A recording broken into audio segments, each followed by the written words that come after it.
sedikit mengandung unsur sensual dan menggambarkan beberapa part adegan vulgar ketika seorang anak melakukan hubungan intim bersetubuh dengan ibu kandung.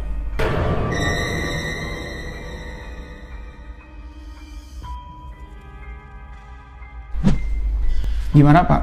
Kalau kita berwirausaha saja, maksudnya Bu, dengan modal yang ada dari uang PHK Bapak ini, uang pesangon ini, setuju enggak Bapak kalau kita modalin, kita jualan Pak? Kamilah penyebab kehancuran ini.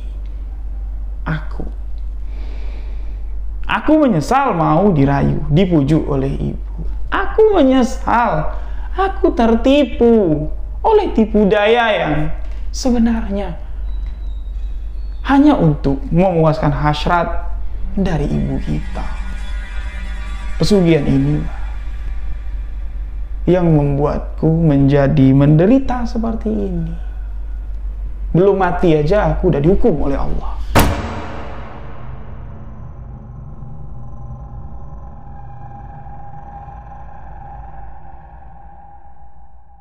Bismillahirrahmanirrahim. Assalamualaikum warahmatullahi wabarakatuh. Kembali lagi bersama saya, Ryu Wijaya, di sebuah kisah misteri.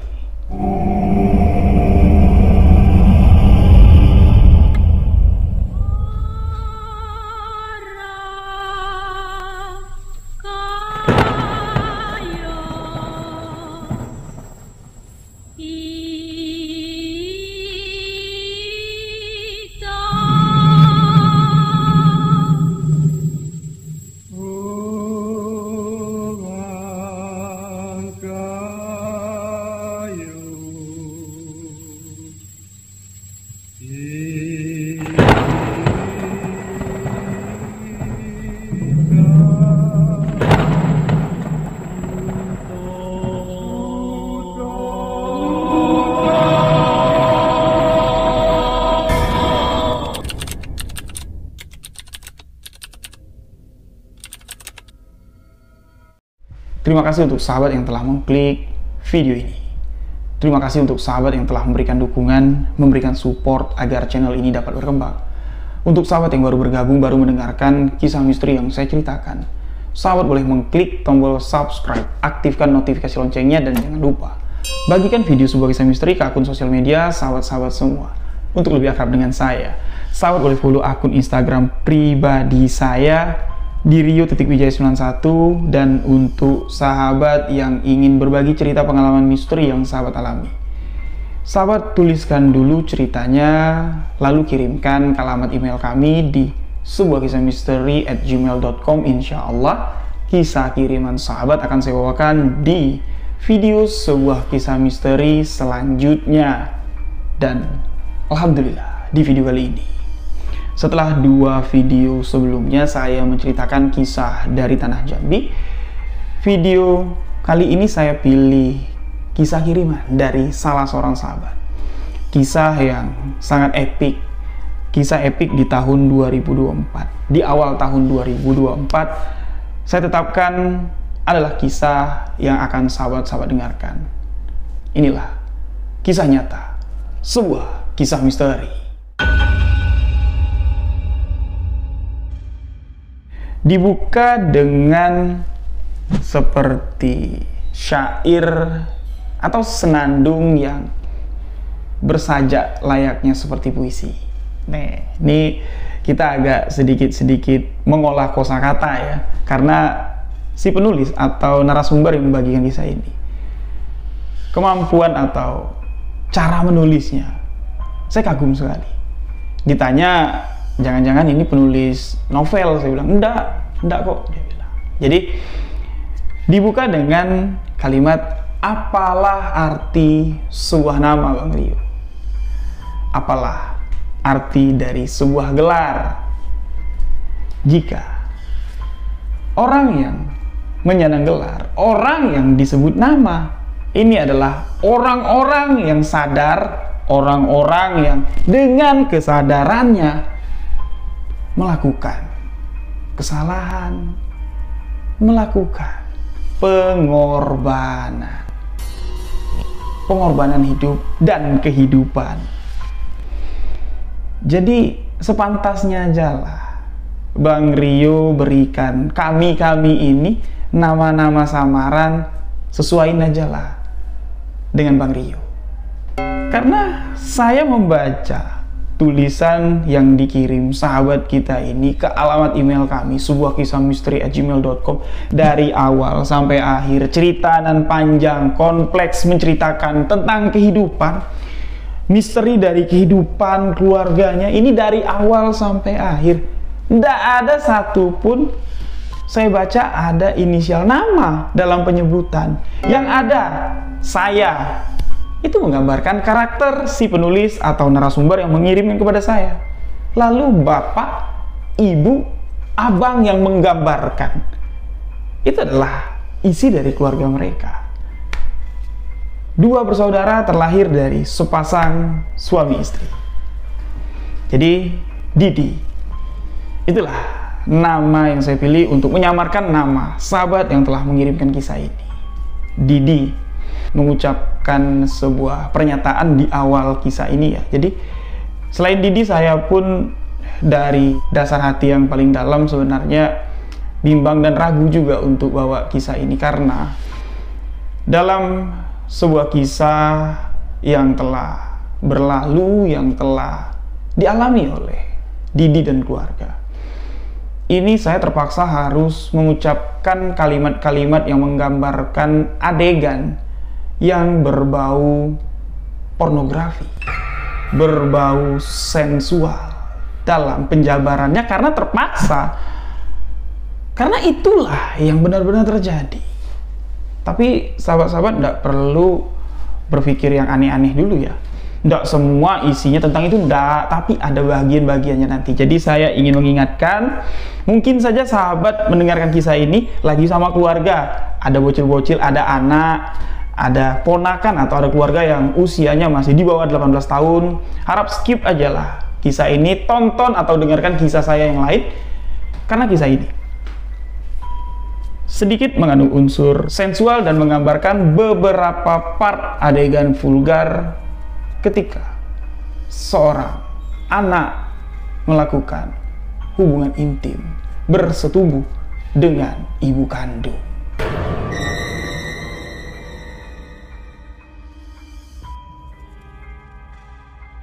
Pesugihan jenis apa lagi ini?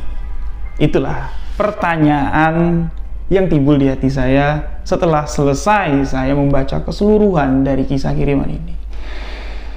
Apakah ini pantas saya bawakan? Apakah pantas sahabat-sahabat misteri yang saya kasih, yang saya cintai, mendengar kalimat-kalimat yang tak sepatutnya sahabat dengar?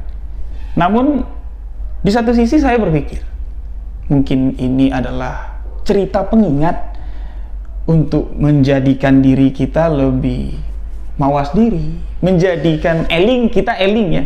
Ingat, kalau apa yang dulu digembor-gemborkan, pesugihan-pesugihan, tumbal-tumbal, yang sekarang ini berkembangnya konten-konten kreator cerita-cerita misteri, itu cuma sekedar kayak, itu cuma sekedar cerita aja tuh, nggak ada buktinya. Nah, kisah inilah mungkin yang akan menjadi pembuktian untuk diri kita, agar kita eling, mawas diri, sadar bahwa di zaman milenial yang sudah canggih seperti sekarang ini, masih ada 5 tahun silam 2 insan, 2 anak manusia dengan kesadarannya melakukan sebuah kesalahan.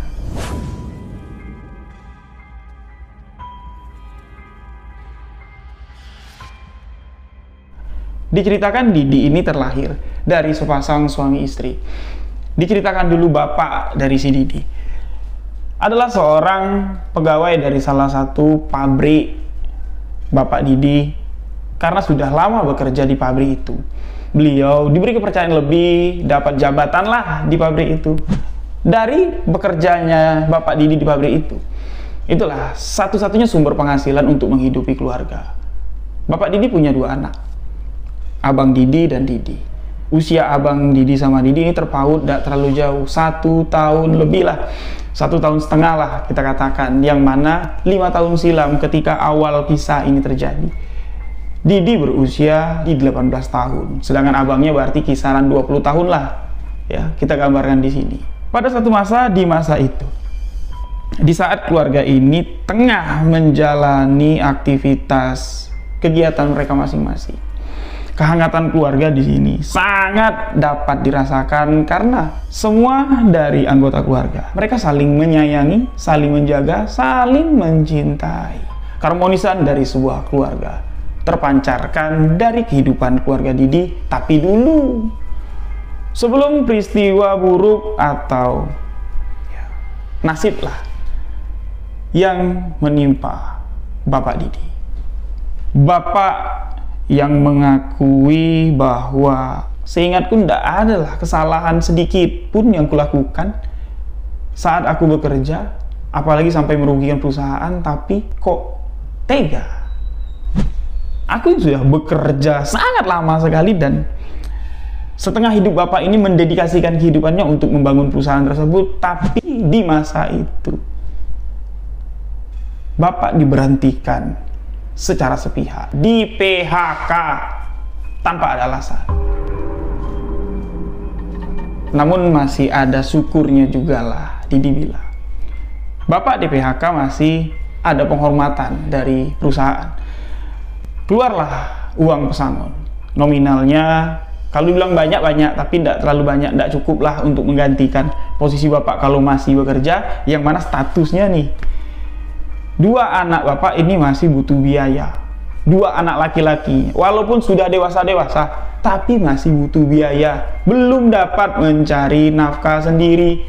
Didi usia 18 tahun, sedang kuliah. Abang Didi yang lebih tua, dia memang tidak kuliah, tapi pilihannya ini kayak buang-buang waktu dan buang-buang duit. Abangnya lulus dari SMA. Lulus dari SMA ini bukan kuliah ngambil ya, sesuai lah dengan jurusannya ya.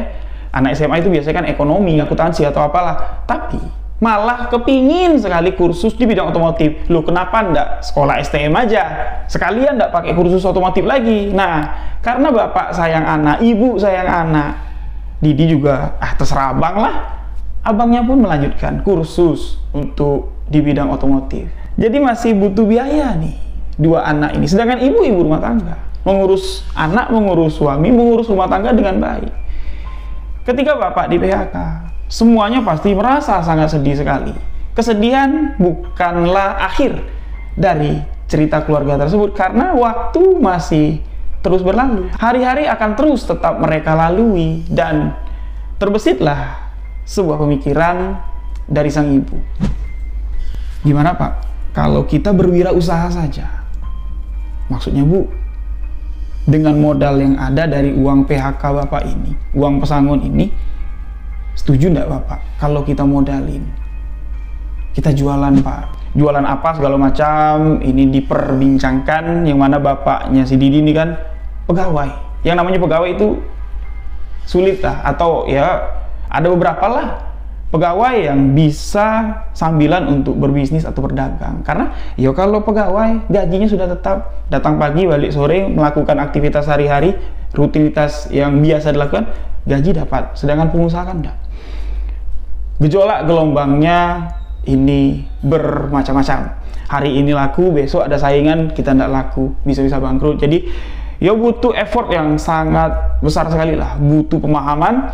Keluarga ini sama sekali tidak ada skill atau kemampuan dari berdagang ini, tapi keputusan ibu ini adalah solusi terbaik sementara, mumpung duitnya masih ada, daripada duitnya habis dipakai untuk makan, belanja sehari-hari tanpa ada putaran uang masuk. Akhirnya bapak setuju dan mengatakan kepada ibu, ibu uruslah semua, peganglah duitnya semua, aturlah semuanya. Bapak tidak mau ikut campur, itu bisnis ibu yang jalankan. Bapak masih, tenaga bapak masih kuat, bapak masih sehat. Bapak akan berusaha daftar atau mencari pekerjaan di tempat-tempat lain. Kesepakatan pun terjadi. Si bapak tidak mau tinggal diam, dia warawiri lah mencari relasi, daftar di pabrik sana sini, tapi rezeki belum ada.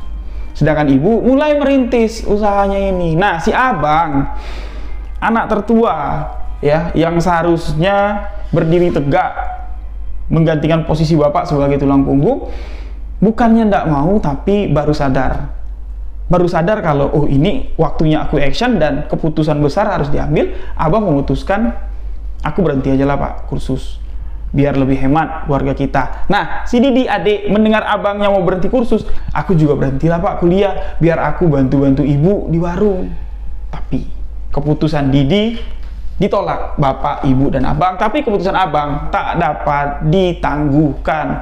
Abang sudah betul-betul bertekad bulat untuk membantu ibu dalam bisnis berjualan, yang mana pada saat itu jenis dagang atau jualan yang dipilih ibu ini buka toko sayuran, yang pastinya toko sayuran.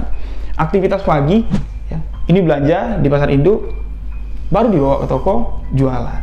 Nah, saat subuh hari itulah abang bertugas membawa ibu ke pasar, membawa barang yang dibelanjakan dan kembali dijual di toko atau di warung yang mereka miliki. Semua itu ikhlas dilakukan abang, dan ketika adik minta hal yang serupa, abangnya mengatakan, kamulah satu-satunya harapan kami yang betul. Memang ya jalan sekolah kamu tuh betul, pendidikan kamu tuh betul, nggak cemang-cemong kayak aku. Ya biarinlah, biar abang aja, kamu kuliah. Jadi si adik ini tidak diberi kesempatan untuk ikut memikirkan atau memecahkan permasalahan ekonomi keluarga. Jadi kamu tidak perlu tahu duit kuliah kamu ada, walaupun tidak sebesar biasa, tapi duit kamu ada. Kamu harus tetap kuliah, jangan terpengaruh, jangan ikut-ikutan mikir gimana caranya keluar dari permasalahan ini. Suasana yang tidak baik-baik saja sebenarnya itu dirangkum atau ditata menjadi sebaik-baiknya lah, dipaksalah menjadi baik. Namun sekuat kita memaksa sesuatu yang tak dapat dipaksa, itu ya tidak bisa, malah jadi lebih parah dan kacau lagi. Di tengah ibu dan abang merintis usaha dagang sayurnya ya, permasalahan awal itu timbul, sayuran yang didagangkannya ini banyak yang tidak laku. Timbang-timbang sana sini, pikir-pikir sana sini, ternyata oh iya salah. Pasar induk itu jaraknya tidak terlalu jauh loh dari kampung tempat Didi tinggal, dari warung yang dibuka ibu sama abang. Tidak jauh pasar induk itu. Wajarlah kalau tetangga atau warga kampung ini lebih memilih untuk belanja ke pasar induk untuk beli bahan makanan yang berat-berat ya, misalnya kayak ikan, cabai, segala macam. Lebih baik mereka beli di pasar induk lah, murah lah, lebih murah dari tempat ibunya si Didi dagang. Nah, dari alasan itu sepi, banyak barang yang busuk, layu, tidak bisa dijual, dibuang. Tiap hari, tiap minggu, tiap bulan kayak gitu. Uang pesangon, uang terakhir lah yang dimiliki keluarga tersebut, karena bapak belum juga dapat pekerjaan, semakin lama nipis dan habis. 4 bulan setelah bapak berhenti, 4 bulan juga berarti warung sayur ini buka. Aktivitas bapak ini tidak banyak dia, sahabat-sahabat. Yang biasanya full aktivitas bapak itu dengan kegiatan di tempat kerja. Pagi pergi, bisa-bisa pulang pagi lagi kalau lembur. Setelah di PHK, kerjaannya itu cuma menung aja di rumah. Nah, mungkin ya dari beratnya beban pikiran untuk menanggulangi permasalahan ekonomi, gimana sih supaya aku bisa comeback kayak dulu lagi ya, cari kerja tapi tidak diterima, usaha istri rungkat, hancur gitu ya. Mungkin beban pikiran terlalu besar, aktivitas atau badan ini tidak bergerak seperti biasanya, stroke pun datang menghantam bapak. Stroke yang tergolong sangat berat sekali. Subuh ketika bapak mau ngambil wudhu ya, bapak terjatuh di kamar mandi. Setengah dari bagian tubuh bapak, tepatnya sebelah kiri itu mati semua. Tangannya bengkok, tidak bisa dilurusin. Kakinya bengkok. Kakinya semakin hari semakin mengecil. Bahkan lidahnya pun telo. Lidahnya ini kaku sebelah kiri. Jadi bapak itu ngomong itu tidak ngerti kita dia ngomong apa. Ditambah lagi dengan biaya pengobatan, ini tidak murah. Stroke ini perlu terapi. terapi itu seminggunya, ya kalau mau cepat sembuh semakin banyak, setiap hari kalau bisa, duitnya juga banyak. Sedangkan usaha ibu udah rungkat, udah bangkrut, muncullah hutang sana sini, pinjam sana sini tanpa ada solusi untuk melunasinya.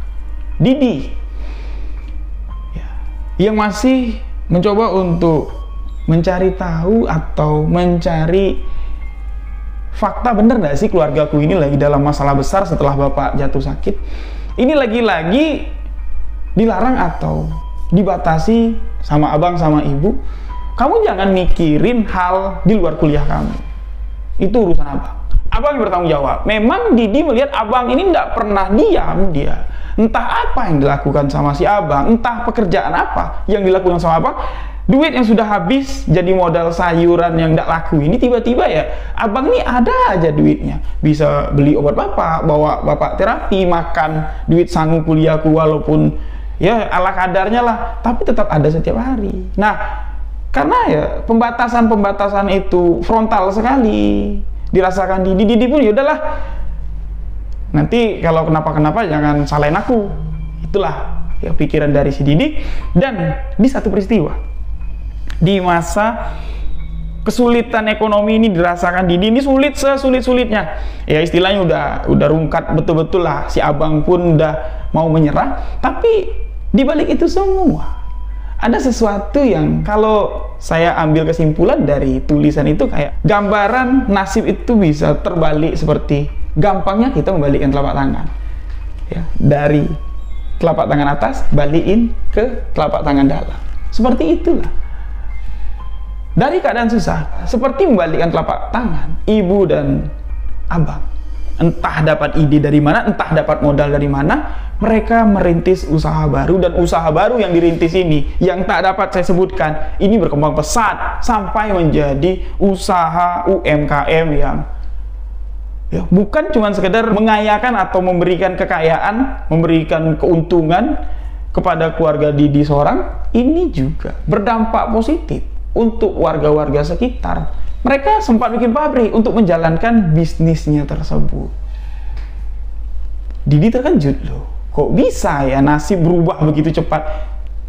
Kiat tekad apa yang dilakukan ibu sama abang? Masuklah Didi mau bertanya karena itu. Lagi-lagi, sanalah kamu kuliah. Ini semua kami lakukan untuk masa depanmu. Kami kepingin ngelihat kamu tuh jadi orang yang betul, punya gelar, satu-satunya keluarga kita yang lulus dari perguruan tinggi. Besar harapan bapak. Nah, itulah yang digambarkan ya. Jadi perjuangan abang, ibu di saat bapak sakit ini terlihat sama Didi, wah layaknya kayak superhero. Bangga sekali, senang sekali lah punya ibu dan punya abang yang pantang mengeluh, pantang menyerah. Itu cuman semata gambaran atau pemikiran Didi sebelum fakta, realita, kenyataan dari kehidupan terbongkar. Dan kisah ini, sahabat-sahabat, betul-betul menggambarkan situasi dan realita yang sebenarnya kita hadapi dalam kehidupan ini. Di tengah kesusahan, kesuksesan atau keberhasilan bukan sesuatu yang tak mungkin. Banyak yang bangkit dari kehancuran dan langsung menjulang ke atas ya, langsung mendapatkan kejayaan dan kesuksesannya. Dan sebaliknya, di saat orang yang tengah dalam masa kejayaan, menikmati kesuksesan, kekayaan, seketika saja bisa jatuh ke bawah, dan kekayaan itu seakan-akan cuma mimpi, cuma fata morgana dari kehidupan ini. Kesusahan, kepedihan yang menjadi abadi, itulah kehidupan yang sejatinya. Dan itu pula lah yang dirasakan Didi dan keluarga. Didi bingung sebingung-bingungnya, karena kurun waktu yang berubah-ubah ya, siklus yang berubah-ubah di kehidupan ini, itu jarak waktunya ndak jauh-jauh sahabat, kayak lompat-lompat kayak itu. Bapak di PHK, bapak sakit, hidup susah, tiba-tiba usaha ibu bangkit, usaha ibu jalan. Bukan ya keluarga mereka saja yang kaya, tetangga-tetangga ikut kerja, ikut membantu, kecipratan juga, duit suksesnya kecipratan juga. Dan tiba-tiba saja, nggak ada hujan, nggak ada angin, usaha yang sedang berkembang pesat, seperti tisu yang terbakar api, abunya saja nggak dapat disentuh, hancur tiup angin, hancur sehancur-hancurnya. Dan kehancuran di masa itu bermula di saat Abang Didi yang statusnya sebagai motor atau pengganti bapak yang bertanggung jawab untuk mencari nafkah ini tiba-tiba jatuh sakit tanpa ada sebab.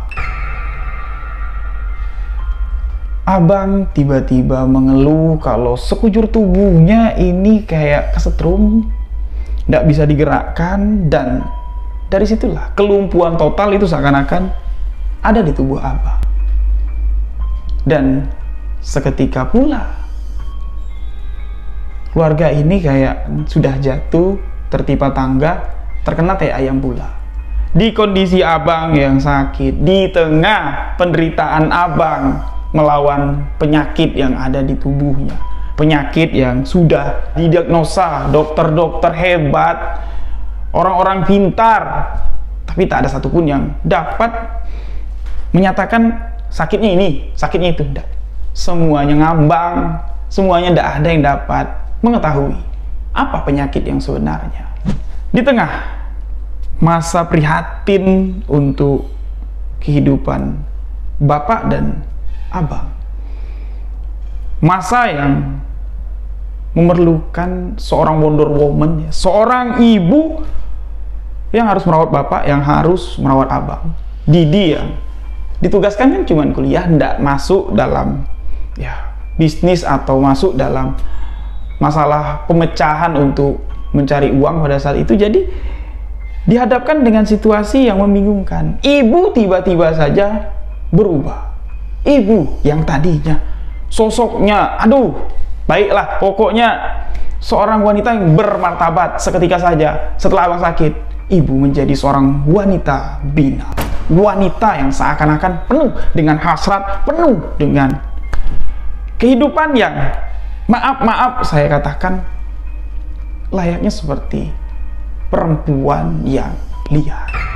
Di saat usianya sudah tidak muda lagi. Apakah ini puber kedua?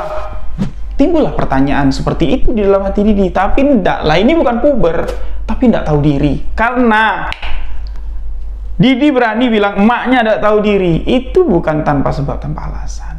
Ibu mana yang tega, yang sanggup atau yang berpikir mau bawa laki-laki lain bolak-balik gonta-ganti ke rumah, yang mana di rumah itu suaminya sedang stroke sudah bertahun-tahun, anak pertamanya sedang sakit, cuma dapat terbaring, ngelihat kiri kanan, matanya aja yang lirak-lirik, nggak bisa berdiri, nggak bisa ngapa-ngapain kalau nggak dibantu.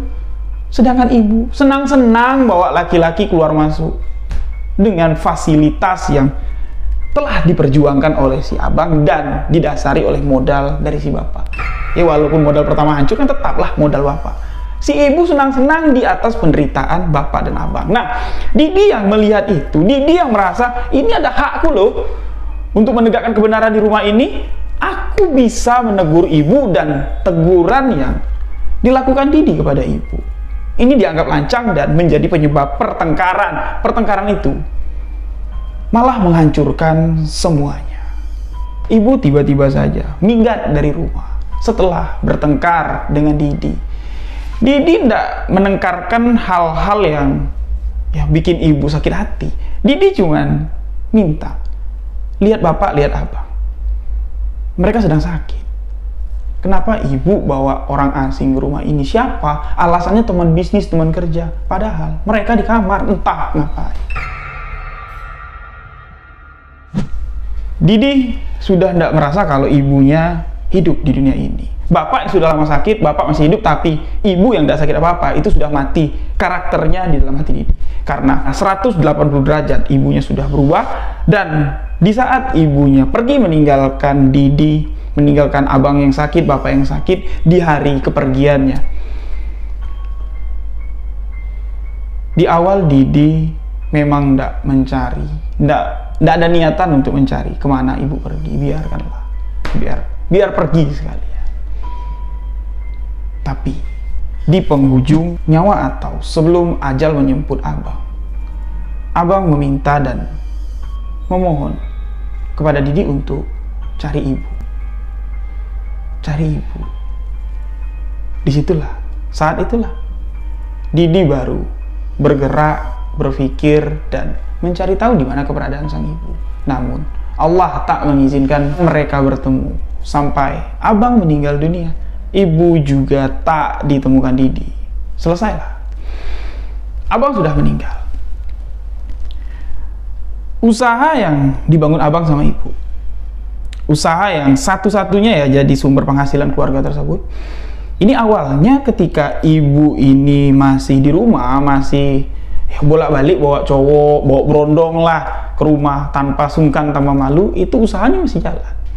Biaya pengobatan abang, biaya pengobatan bapak, ya, biaya pembantu ya, suster untuk merawat abang dan abang di rumah, itu masih tercover. Tapi setelah ibu pergi ini bukan cuman bawa kesedihan, segala sesuatu yang berharga di rumah tersebut, uang tabungan, aset-aset perhiasan segala macam dibawa kabur sama ibu, sampai-sampai biaya operasional untuk menjalankan usaha atau menjalankan pabrik ini tidak tersisa. Alhasil Didi yang memang tidak dididik untuk jadi pedagang ya, jadi pengusaha dan tidak diperbolehkan untuk ikut campur, ini bingung untuk gimana cara mengelolanya nih bang. Nggak ada modal, nggak ada apa.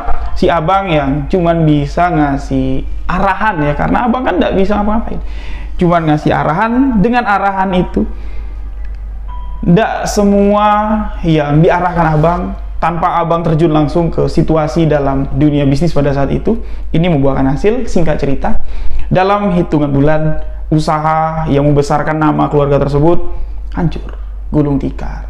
Tak tersisa sedikit pun aset atau kekayaan dari keluarga tersebut, karena hari demi hari kebutuhan semakin besar, jual satu sampai habis semua.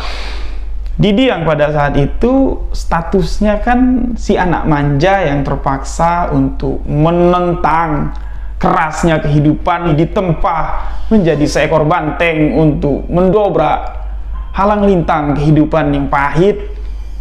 Ini terpaksa menjadi seorang yang kuat, yang tegar. Namun Didi tidak bisa bertahan tanpa jasa kebaikan keluarga dari Didi, yang setahun setengah setelah kepergian ibu membawa seluruh uang. Didi tidak disisain apa-apa.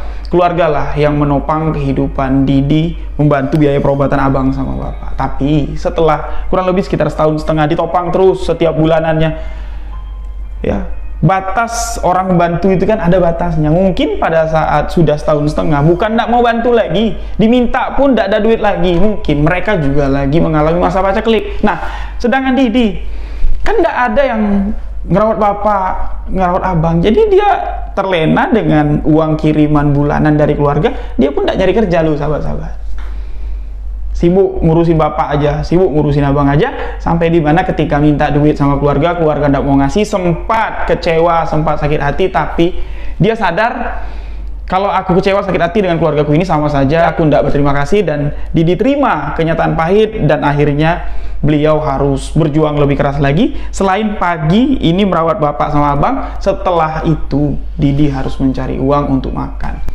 Semua itu dilalui Didi dengan besar hati, dengan harapan abang bisa pulih dan bisa sama-sama ngerawat bapak agar bapak juga bisa turut pulih. Karena kondisi bapak sakit stroke-nya sudah bertahun-tahun. Kecil harapan dirasakan Didi kalau bapak ini bisa pulih. Tapi sebaliknya, abang pesimis kalau dirinya bisa pulih, bapak lah besar harapan yang dikatakan abang kalau bapak yang bisa sembuh. Abang pesimis dengan kesehatannya. Abang mengukur umurnya, ini sudah tak lama lagi. Awalnya Didi merasakan sedikit perbedaan sikap atau tingkah ya dari si abang, yang mana biasanya aktivitas Didi itu subuh dia sholat, setelah sholat subuh dia bikin sarapan. Sarapan bapak beda, sarapan abang beda. Kalau bapak kan masih bisa makan keras karena kan cuman stroke. Kalau abang ini tidak bisa. Rahangnya itu aja udah susah untuk digerakin untuk ngunyah. Jadi makanan lembut. Jadi setelah semua beres pagi-pagi, Didi ngurus bapak dulu. Bapak kan stroke, ini diterapi, dipijat, di bawah sinar matahari. Nah setelah dimandikan, kembali dianginin atau dijemur lah ya. Pagi-pagi kena sinar matahari pagi biar segar. Barulah selepas itu ngurusin abang. Abang ini dia kalau mandi atau ganti baju ditanya dulu. Pagi, siang, atau sore nih bersih-bersihnya. Kadang dia tidak mau pagi, kadang dia maunya siang, kadang dia tidak mau siang, maunya sore, kadang dia tidak mau mandi. Ya tergantung dia aja lah, senyamannya dia. Walaupun senyamannya dia, abang ini masih mau istilahnya menerima lah bantuan dari si adik. Abang ini sakitnya aneh loh sahabat-sahabat. Dibawa ke dokter, tidak ada dokter yang bisa mendiagnosa penyakit apa. Tapi semenjak abang jatuh terkulai di atas tempat tidurnya, ini tidak bisa ngapa-ngapain, itu abang ini kayak kehilangan semangat hidup, kehilangan tenaga. Tenaganya itu betul-betul hilang. Jadi badannya ini tidak bisa diangkat, tidak bisa digerakin. Ke kiri ke kanan kayak lumpuh lah. Kalau dibilang lumpuh tapi masih tidak kaku ya, tidak kayak orang lumpuh. Masih seperti layak orang normal, tapi tenaganya aja, kodratnya, kekuatannya itu yang hilang. Semakin hari, tubuh abang semakin kurus. Semakin hari, abang ini semakin aneh dan semakin menggambarkan kalau ada sedikit kecewa yang dirasakan abang, mungkin kecewa sama Didi. Ya, Didi yang turut baperan juga menyikapi permasalahan itu, sempat selisih paham sama abang karena sikap abang 4 bulan sebelum abang meninggal atau 3 bulan sebelum abang meninggal. Ini tidak mau, abang ini tidak mau dilayani sama Didi. Setiap pagi Didi nanya, mandi tidak bang, ganti baju tidak bang, tidak usah. Kamu tidak usah terlalu memperhatikan aku lagi sekarang, biarkanlah, sudah cukup lama aku nyusahin kamu. Biarlah, kamu urus bapak. Abang yakin, kalau kamu fokus ngurusin bapak, bapak bisa sembuh. Kalau aku biarinlah. Sudah pasti aku mati. Tidak lama lagi aku akan mati. Itu terus yang diucapkan si abang. Sampai-sampai Didi kesal, bang. Aku nih, ya bagi-bagi waktu ya. Kerja, ya ngurus abang. Bukannya keberatan, enggak. Tapi kalau abang pesimis seperti itu ya, sia-sialah. Sia-sia aku lakukan, bang. Enggak, Di. Bukannya kamu yang sia-sia melakukannya, enggak. Tapi abang yang merasa sia-sia kalau kamu rawat. Lebih baik kamu rawat bapak bisa sembuh daripada kamu merawat aku yang aku pastikan Allah tak akan memberiku kesembuhan lagi. Kok gitu, bang? Nah, disinilah semakin dalam penuturan yang disampaikan abang, ungkapan-ungkapan dari abang ini semakin jelas terlihat fakta dari sebuah kehidupan. Nah, di saat itulah si abang mengungkapkan kepada Didi, maaf yo dek, mungkin terlambat ya, memang sudah terlambat. Kamu menyadari, mengetahui apa yang seharusnya ya sudah kamu ketahui sejak dulu, tentang rangkuman atau bingkai manis kehidupan dari keluarga kita yang kamu lihat dulu, kamu rasakan dulu. Itu semua adalah fata morgana dari kehidupan yang sejati dan sebenarnya. Inilah faktanya. Mungkin setelah kamu mendengar fakta yang sebenarnya dari ibu, dari aku, gambaran-gambaran, kebanggaan-kebanggaan tentang kami berdua, aku pastikan itu akan runtuh dengan dendam. Semakin apa yang diucapkan si abang ini tak dimengerti oleh Didi, tapi abang terus mencoba menggambarkan dan mengungkapkan ini pelan-pelan agar si Didi ini tidak betul-betul shock ya karena pernyataan ini. Didi mengatakan, demi Allah, alangkah baiknya ya Allah, sampai mati aku tidak tahu, tidak pernah dengar tentang apa yang diucapkan abang daripada seperti sekarang ini. Abang memberitahu di saat yang sudah terlambat. Didi sudah tidak bisa melakukan apa-apa untuk mengubah, untuk memperbaiki, apalagi tidak bisa. Cuma sesal, penyesalan. Cuman itu yang dapat dirasakan mendalam dan melihat penderitaan dari anggota keluarganya, penderitaan bapak dan penderitaan abang. Abang mengatakan, kamu sengaja. Tak aku bolehin, Dek. Kamu tuh dekat-dekat sama ibu, ikut campur dalam usaha lah gitu. Karena ya cukup aku saja. Cukup aku saja. Jangan sampai kamu ikut juga. Aku ndak habis pikir kalau kamu juga ikut. Bukan kebahagiaan. Aku yang bersaksi, bukan kebahagiaan yang akan kita temui di depan nanti. Berapa lama, Dek, abang sakit kayak gini? Berapa biaya yang sudah keluar? Kamu cari sana sini. Menderita. Sangat menderita abang rasakan. Tapi ini penderitaan belum apa-apanya. Ini cuma penderitaan abang di dunia ini untuk menebus kesalahan abang, untuk membayar kesalahan yang telah abang lakukan. Abang takut, Dek. Takut sejujurnya. Abang takut untuk menghadap Yang Maha Kuasa. Tapi abang tidak takut untuk mati. Karena abang yakin Allah tak lagi mengasihiku dan mau mengampuni pendosa sepertiku. Abang ikhlas mati, namun abang takut untuk mempertanggungjawabkan apa yang telah abang lakukan bersama ibu. Belum diceritakan yang sebenar-benarnya belum. Tapi Didi ini kayak apa ya? Ini abang ngomong kayak gini nih bukan dia lagi ngeguyon atau apa, ini pasti ada dasar dan alasannya. Didi mendesak, meminta, bang, kalau memang mau cerita, ceritalah. Penyesalan lah, sakit lah. Toh juga, kan sekarang tinggal kita bertiga. Masa iya tega abang ninggalin aku sama bapak dengan kondisi seperti ini? Kalau abang mati, ya lebih baik kami juga ikut mati. Jadi ya putus asa yang dirasakan Didi itu udah parah lah. Tapi si abang yang sudah pasrah mati tapi takut bertemu Yang Maha Kuasa, malah sebaliknya.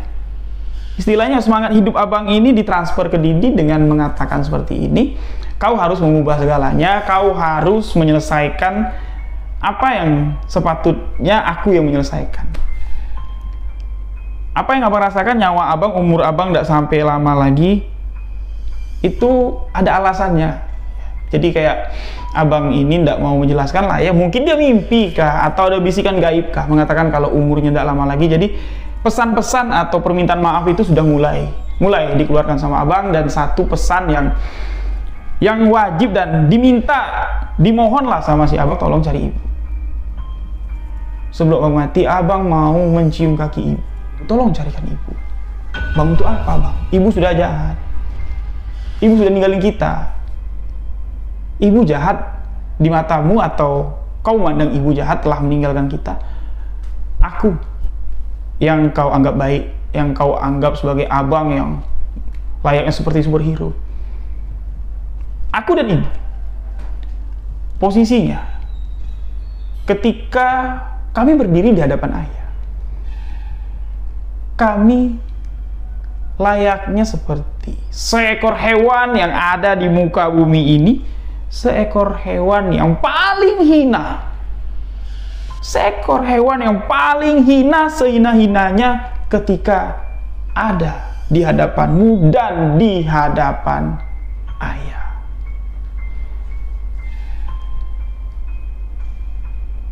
Kau pasti kecewa, Dek, dengan apa yang akan kau ketahui, tapi abang mohon, abang minta, carikan ibu sebelum abang mati. Abang ingin mencium kakinya. Nah, mulai masuk di sini. Berarti perubahan sikap ibu atau penyebab ibu pergi ini semata-mata bukan cuman permasalahan Didi yang negur ibunda.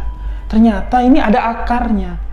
Permasalahan yang sudah lama, ya, sudah lama terjadi, tapi tanpa pengetahuan Didi. Jadi Didi mencoba untuk menggali informasi lagi. Apa apa Bang sebenarnya terjadi? Dosa apa yang telah kau lakukan sama ibu? Bukan sama ibu aku melakukan dosanya. Aku melakukan dosa sama bapak. Sama kamu aku berdosa, Dek. Kalau sama ibu, kami sama-sama pendosa. Kau tahu, di saat-saat susah dulu, sebelum kekayaan, kenikmatan, harta yang sekarang sudah ludes, hilang, entah kemana, kamu tahu proses mendapatkan itu seperti apa? Bukan dengan cara yang bersih. Kami tidak membangunnya dengan doa, dengan kiat, dengan pemikiran. Tidak. Kami membangunnya dengan dosa-dosa. Berkedok penglaris dagang. Aku terseret, terpaksa, terjebak sebagai seorang pelaku ritual pesugihan. Aku dan ibu melakukan ritual pesugihan demi mendapatkan kekayaan yang pasti kau rasakan instan bisa kami dapat, dan hilangnya pun dalam sekejap tak tersisa seperti sekarang. Itu semua ada sebabnya. Kamilah penyebab kehancuran ini. Aku menyesal mau dirayu, dipujuk oleh ibu. Aku menyesal, aku tertipu oleh tipu daya yang sebenarnya hanya untuk memuaskan hasrat dari ibu kita. Pesugihan inilah yang membuatku menjadi menderita seperti ini. Belum mati aja aku udah dihukum oleh Allah. Gambaran hukumanku di dunia sudah terlihat begitu menyakitkan dan menyedihkan. Apalagi ketika nanti di hari pembalasan, entah apa, entah hukuman apa yang layak ku terima.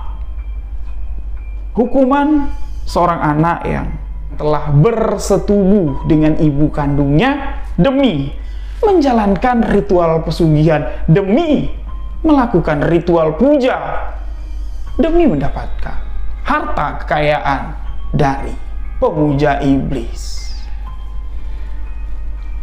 Itulah kalimat yang didengar oleh Didit, yang demi Allah Didit bilang, menyesal aku mendengar kalimat itu, lebih baik aku tidak pernah mendengar sampai aku mati.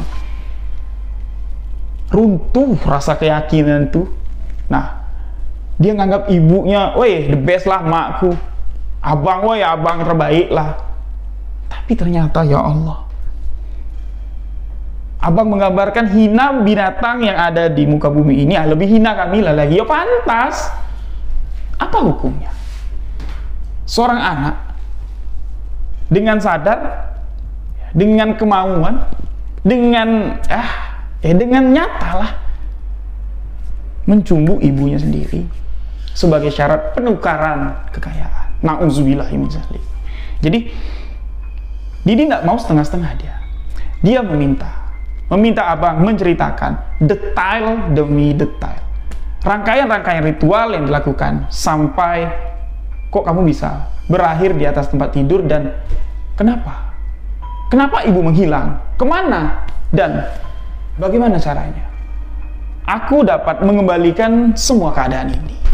Kisah ini akan berlanjut di part kedua dalam ritual yang dilakukan oleh Abang Didi dalam ritual bersetubuh dengan ibu kandung demi pemujaan iblis.